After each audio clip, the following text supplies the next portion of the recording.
What's up, everyone? My name is Kendall Key, and I am the creator of the Recovery Meth podcast. Be sure to visit the website for the latest blog and the latest episodes at www.recoveringmeth.com. Alright, so today's episode, it's special to me because, I have two guests here with me today, and, they're both on the recovery journey, and, they're both got their own history as everyone does. But along with that being said, they both relapsed recently within the past few days. So I thought it would be interesting just to get their perspective, especially coming off something fresh like that. We're bombarded with information about, relapse prevention and everything like that. But it's like, we never really hear a perspective about it, especially when it's fresh. So, I did invite these two, and I'm so thankful that they are going to be joining us for this episode. So if you would, go ahead and introduce yourself. My name is Dante. Alright, Dante, how you doing today? Today's been a real good day. This morning started off with church service, which really helped my perspective. Definitely. Alright. My name's Gabriel. How you doing, Gabriel? Doing good. Alright. So again, like I said, I know these two because they are both on the journey of recovery as well. But alright, so let me go ahead and start this out by asking both of you, what do you want to achieve from sobriety other than simply not drink or use? Well, that's the most simple question right now. That was my first simple achievement is not to drink or use. But then the more I got into it, the more that my knowledge expand on, it's not just about stopping, it's about changing behaviors that I've learned. And I just want to finish school and pursue a job career that I'm actually happy in, that won't lead me into another relapse. Definitely. That's what's up. Gabriel. What I would like to achieve from sobriety is it's a lot. Just living a life, living a good life. Yeah. All right. So let me go ahead and let's start off with before the relapse happened. How long have you been clean? All right, Dante, let me go ahead and start out with you, all right? How long have you been clean before the relapse had happened? Before this relapse, it was about maybe 2 months, just shy of 2 months, and yeah, that's how long I've been clean. Nice. All right, and I can understand that getting to that point in your recovery, it must have been difficult. So in your recovery, what would you say has been the most difficult challenge for you so far to accumulate those 2 months? The most challenging thing was for me, and still is identifying emotions and actually pinpointing them into the right category of if it's worth sitting back and actually not feeling emotions again. Definitely. And that's one thing that, because I too am on the journey of recovery, but that's one thing that I was always told is, emotions are going to be new to us, especially, coming off, a year of addiction, 17 years of addiction, even like a month of addiction, because we numb ourselves so much. So just coming in and sobering up, getting clear-headed, emotions are definitely a trip, right? Yes, it is. All right. So in your program, I know there are plenty of support groups that are involved. Which of those would you say benefited you the most, and how so? There's the mental aspect of the groups. It's called CBT, and I can't really pronounce the whole word because I get a little tongue twist with it. And that's just basically identifying my character defects and realizing that yeah, I do have problems and I need to address the bad character defects within me. Definitely. All right, I'll have to look into that. And you said it's CBT? Yes, I can't pronounce the cognitive behavioral therapy. Okay. All right. So, all right, before we get too far ahead, tell me and the listeners about the relapse. You know, just a quick rundown of how and what happened. The rundown was, I have other addictions besides alcoholism, but since the alcohol was there, and that's my main turn to, and everything was exciting. Everything excited me up to that point. And that's when I actually started feeling the adrenaline pumped in my body. And after that, there was no other emotions involved. Everything just went. Yeah, it was just clean slate. I was blamed. Yeah. Everything. Yeah, it's just, I don't know how to explain it. It's just all the consequences, everything just left. Like that wasn't even on your mind at all. It was Just pumped with that rush of adrenaline, and you know, it's like, okay, so what happened? Did you drink or did you use? My bad. Continue. Yeah, I drank, and I drank to the point of I blacked out, and that's the kind of alcoholic I am. I don't drink to enjoy it. I drink to black out and wake up to the hangovers. Dang. Okay. But overall, you know, you did get home safely and everything. Like, you know, you didn't. Okay. It wasn't a type of relapse where you straight up raise hell and cops are called or anything like that, right? There was no, it wasn't. No violence, no nothing. No. Okay. And from what I understand, Gabriel, you were involved with that as well? Yeah. Okay. Yeah. Alright, so for you, how did it happen? Well, I was the one who bought the alcohol. I was at work and just thinking about it.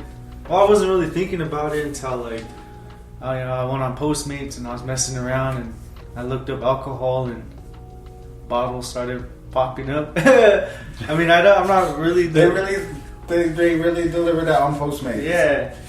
Wow. Like, it was just like, I mean, I'm not too familiar with that that format or whatever, however it is, but I was just messing around, and I mean, that's like common sense though, to already know that if it's a delivery service for food and other stuff, they would have that. So at the time I wasn't thinking about it like that, but now that I think about it, it's like, yeah.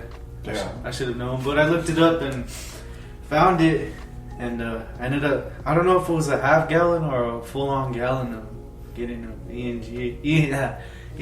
And okay, so let me pause you there. Before you purchased it, did you have a thought like, hey, you know, I see it, but I'm in recovery. I've been sober for, how long have you been sober? I don't know. Probably like a month and a half since the last time. Okay, but that's still something. That's still time under your belt. Yeah. You know, time you invested in yourself. So it's like, when you had seen that and before you made that purchase, was there that thought of, hey, you know, I've done all this so far, don't do it?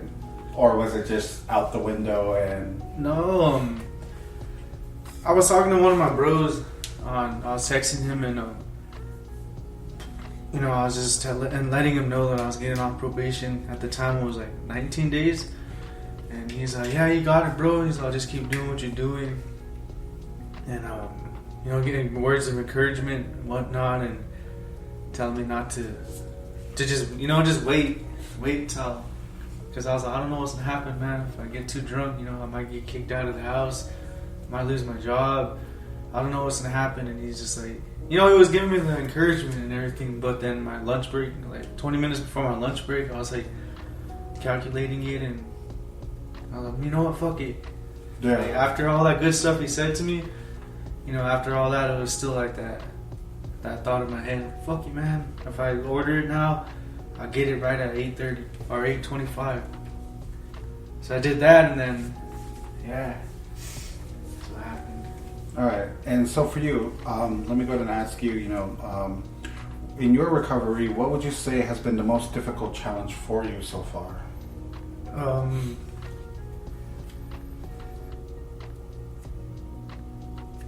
Self-doubt, is that one right there where I'm doubting myself? Hey, if it's difficult to you, then yeah, you could definitely talk about it, Yeah, doubting just because, not really a person who have a job too much, so to have a job now and then doors are opening, like have enough saved up for an apartment, just the reality of it, I guess, like, damn, I have to, like, there's no more, that pretty soon vacation time's gonna be up and I'm gonna have to go out there and get my own place and I have to, like, get my own stuff. Pay your own bills. Yeah, pay my own. So the doubt of that, like, dang, I know I can do it, but that's too much out of my comfort zone. Like, I'm too used to having things handed to me. Like, in the rehab perspective, I should say. And then I'm also being in jail too, Okay. Not having to worry about paying bills and whatnot in jail.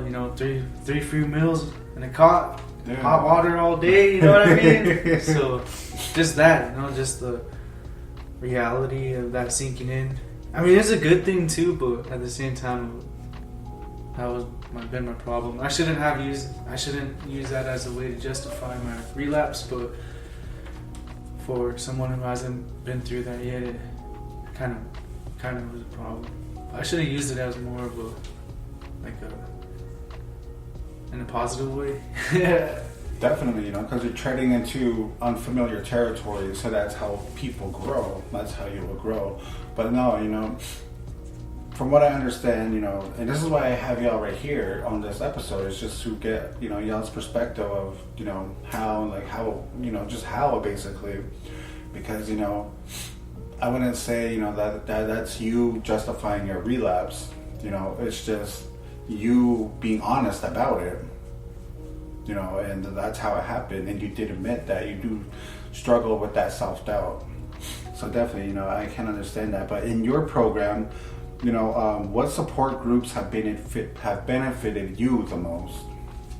Well, actually, just being here in Richland, I had a good support group back in Crossroads, but I feel like the support group here is more stronger because some of the bros here will hold you accountable. Even though if it's not saying something to you directly, but how their actions are towards you, you can just feel it, like the disappointment and everything. Yeah. So that's way different instead of having somebody there, like saying, "Hell yeah, bro!" Like, "That's what's up, man!" Like something like that. More of like so with the support group here is pretty good. Everything, and it was weird too because that day that it happened, I had spoken with the house manager. The house manager was giving me a very positive feedback, saying this and saying that, like, you got, but I still, like, all this good stuff, but it still led me to relapse. So maybe I just need to believe in other people, what they say. Definitely. And I would take it that's where that self-doubt came in. Yeah.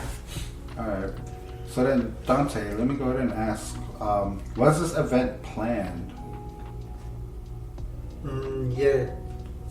Like, okay, so tell me about it. Like, was it planned like a week before, the day before, or the day of? Like, did you have your mindset like, okay, you know what, this is gonna be the day? Well, it was planned because that mindset has always been with me since I got into this program, since I got here, and I never asked for support or help to actually address that part of myself is letting myself know that it's always going to be there. Okay. And that's definitely something that you do have to address and overcome, right? Yeah. Alright. So once the idea was planted in your mind, if someone were to talk with you about why you shouldn't, would you have listened, or was your mind already made up and set in stone? I would have listened. I would have listened to what the person had to say. I would have took their feelings and their experience into consideration. But instead, I'm still stuck in a selfish mindset and only still worried about myself. So yeah, it was set in stone. Okay. And I take it, of course, you didn't talk to anyone about it. Like, you didn't let anyone know, like, hey, this is what's going on. I'm struggling with this. Talk me out of it. Talk me out of it.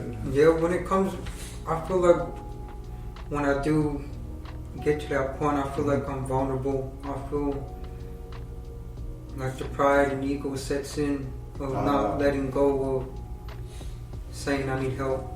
Definitely. I can definitely understand that. And, it's amazing that you're able to admit that and you can recognize it, because again, I truly do believe, like, you got to be able to recognize where you need help in order to get the help. Like, so definitely you being able to recognize that, where, your weaknesses are, so you could definitely work on that. So, I commend you on that. And okay, so when this was going on, did you ever pause to yourself, like, what am I doing? The only pause that came in was when the bottle wasn't in my mouth. And that sounds crazy, it's insane, because I've been in so many groups and going to AA, but still I go back to the insanity part of it, and that's the only time I pause.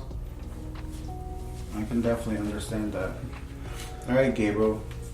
So, obviously, when you were sharing about how this happened, it was basically planned. Mm-hmm. Once you saw that image and you put 2 and 2 together, like, hey, the service is available, bam, green light went on. All right. So, with that, if someone were to talk to you at that moment, like, would you have listened to them as to why you shouldn't do what you were about to do? See, the crazy thing about it was, like I had said earlier, was that somebody was talking to me about it. Oh yeah, that's true. They were giving me the positive outlook of it.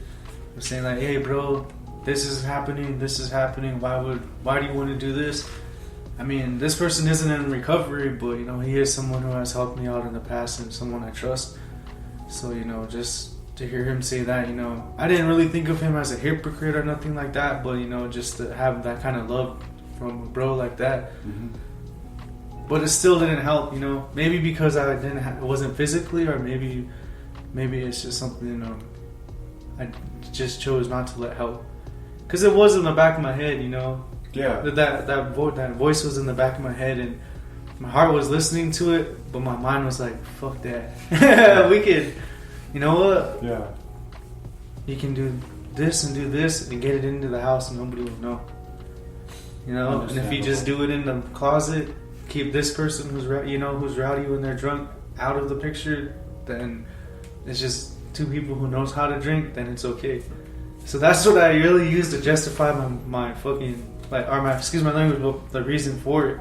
But then it ended up, boom.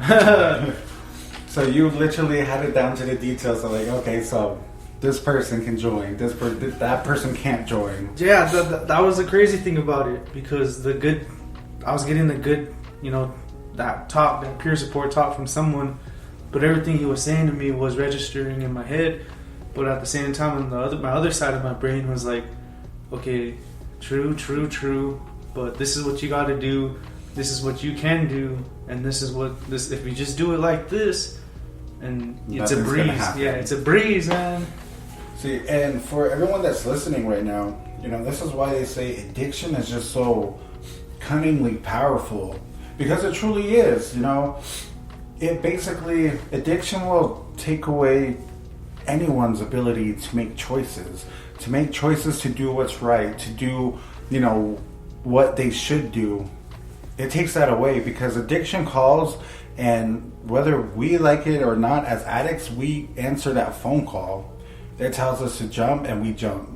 It tells us to you know, this is just, you know, out there, you know, examples, but trust me, things like this have happened.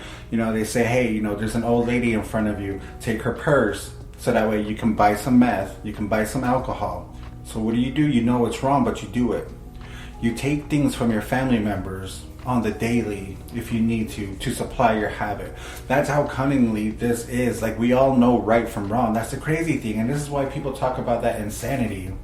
So, you know, from what y'all are sharing, you know, y'all expressed it very well, and, you y'all know about this insanity because you guys live it. You guys are living it. And, you know, it's just, how would I say, it's just mind-blowing still that, you know, that it happens like that. You know, it's a trip. But that's the truth of it, though. Alright, so I do want to ask, alright, so what was going on through your mind while everything was happening? Like, while you were boozing, you know, like were you just chill? Was there any particular thoughts that stood out? Or was it just like a good old grand time? Or how was it? Let's see. It was a good time until one thought came about, and that thought is insecurity. My insecurities took over, and that led to irrational actions and irresponsible things.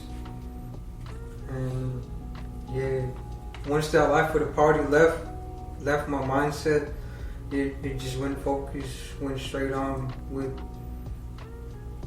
taking part of that irresponsible action. Okay. Gabriel? Oh, it was fun while it lasted. Yeah. It was fun while it lasted, but the consequences of it is just was kind of getting to me. But at the same time, if I just use that CBT, I'll be okay. And think about it, you know, instead of just looking at the picture one way, flip the picture this way, flip the picture that way before I make a decision. So it was fun while it lasted, but it doesn't last forever. Definitely. Yeah. And then with that being said, like, this fun, was it like today? Okay, both of you guys are sobered up, obviously, but today, could you use that as a reminder as to the life that you're trying so hard to move away from? Or do you think it turned into something, a reminder like, hey, you know, that was a fun experience, why not keep going with it? Right now, that's kind of where my mindset is right now. It's like, you know, might as well just keep going, you know. I mean, not to the point where, but at the end of the day, I know that's where it's going to lead me to, you know, losing everything I just built so much for. So, you know, that's where my mindset is now, but, you know, talking about it right now is kind of like making me think, like, man, right now I'm just having selfish thoughts. I'm not really thinking about how it'll affect other people, because I do have to think about multiple people instead of myself, because if I mess up this and I mess up a lot of things that, you know, that I have said to the people that I love, it's gonna mess up that. Yeah. And that's crazy. Again, that's just how cunningly powerful addiction is. Your loved ones that you're speaking about, like, literally, you love them, but they just go right out the window. Yeah.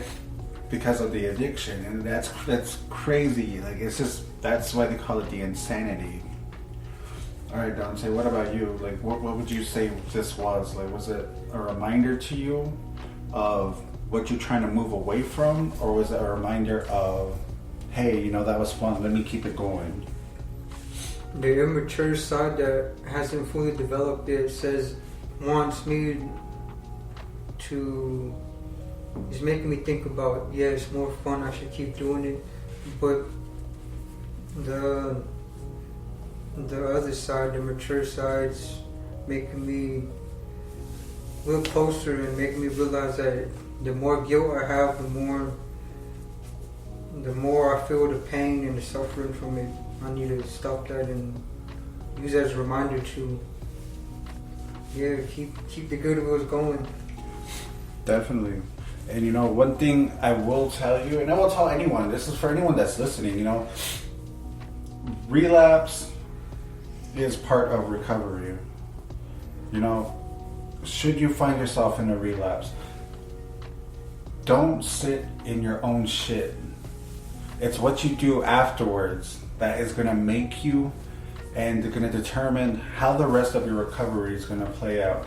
And, you know, my hat goes out to both of you because, you know, I've seen both of y'all in a support group for today, you know, still taking part in, you know, what you need to, you know, for the structure of the house and everything. So, you know, I do commend you on that, you know, so keep moving forward. And, you know, I don't think either one of you are dwelling in that stank, right? All right. So definitely, you can always turn the negative into a positive. How will you do so with this experience?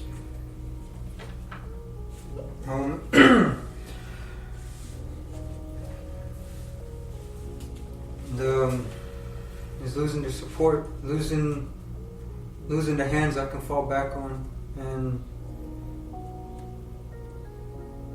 I mean, I don't like to say I'll fall backwards. I'd rather fall forward because I know where I'm going to fall. I know what I'm going to hit. It's just, that's what I want to do now. Just fall forward instead of backwards. I like that. Gabriel? I'll just use it as a positive. I'll use it as a positive because now I just use it as a positive because a lot of stuff this has prevented a lot of stuff that I wanted to get for myself in the long run. So now I can't get the things I want to. So Use it as a learning experience. Yeah. Definitely. All right, yo. Again, I just want to thank you both for joining me for this episode. You know, to anyone that's listening, again, you know, if you should find yourself in relapse, don't sit in your own shit. It's what you do afterwards that is going to make your recovery. The more that you dwell on it, the more damage you're basically going to do to yourself. So, you know, definitely find those that will support you no matter what. And, you know, if you are supporting someone, you know, a loved one who's going through addiction or whatever, and you find them in a relapse, hey, guess what? You know, that happens. You know, what you can do is lift out your hand and pick them up from that. You know, don't just beat them down because they're already beating themselves down more than anything else, more than you could do to another person. So definitely what you need to do is help build them back up to get them back up to the level where they need to be, where they want to be, where you want to see them at as well. So again, I just want to say thank you. My name is Kendall Keith. Visit the website at www.recoveringmeth.com and hit subscribe to be, you know, notified when the latest episodes are available. Again, I just want to say thank you, Paul. You want to say? Thank you for allowing us to be on your podcast, and I hope. Thank you.